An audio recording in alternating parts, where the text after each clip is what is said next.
Hi everyone, it's good to be back. Stick around to the end for my recipe for homemade yogurt. And today I'm starting with a yogurt cup with a surprising ingredient. So adding to my homemade yogurt is a strawberry Nestle Quick Mix.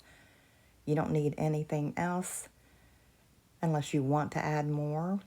And what I like about this is the Nestle's Quick does not have any artificial dyes.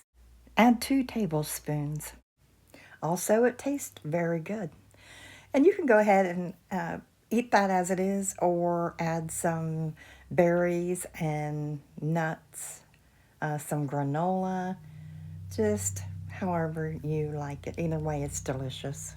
And next is a chocolate yogurt smoothie.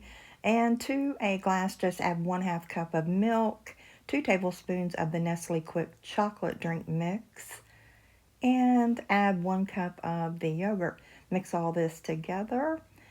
And you might want to use a larger glass. It tends to get a little messy. Again, no artificial dyes, and it's delicious. And next I have a yogurt honey and chia pudding.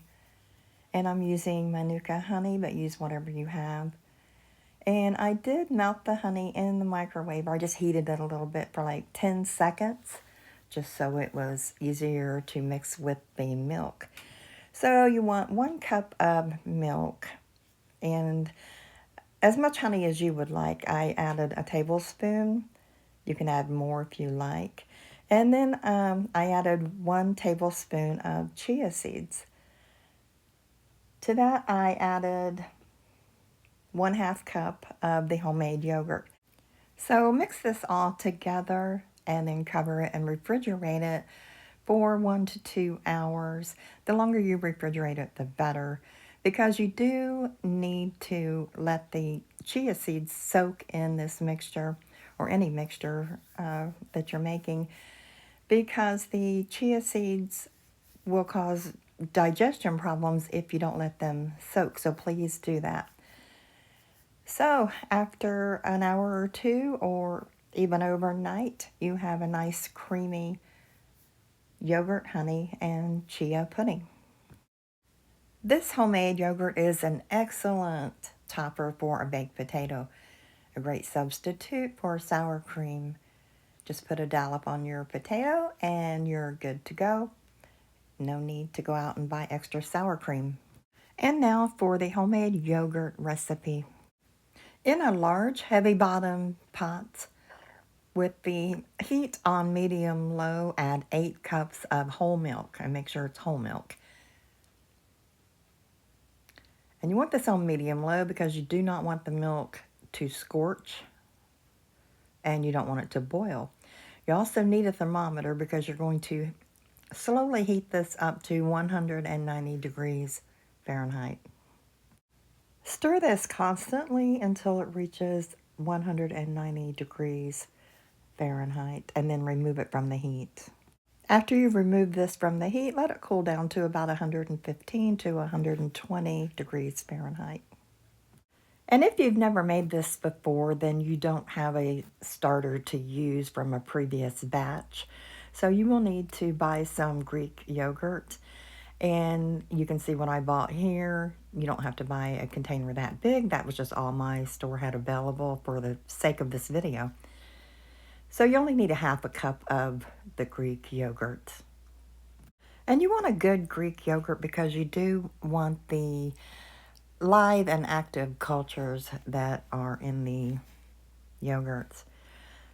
So after you have let this cool down to between 115 and 120 degrees Fahrenheit, then you can go ahead and add 1/2 cup of the store-bought yogurt to this. Then you're just going to mix this very well.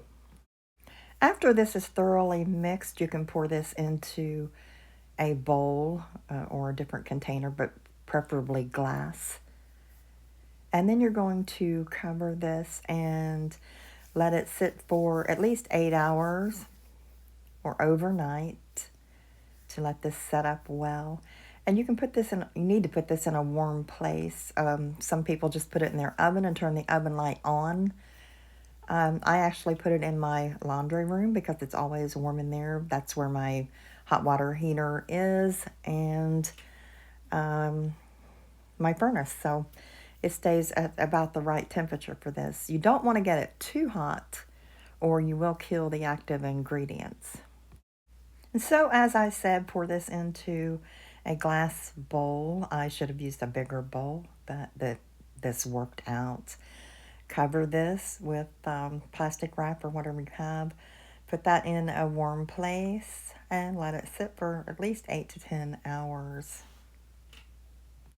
And now you have a delicious, thick, and creamy homemade yogurt with no additional ingredients. And you can use it for a lot of different recipes. But if you don't want to make homemade yogurt, you can just buy the plain whole milk yogurt that I showed you previously, and then just follow the recipes that I've suggested. Until next time, enjoy.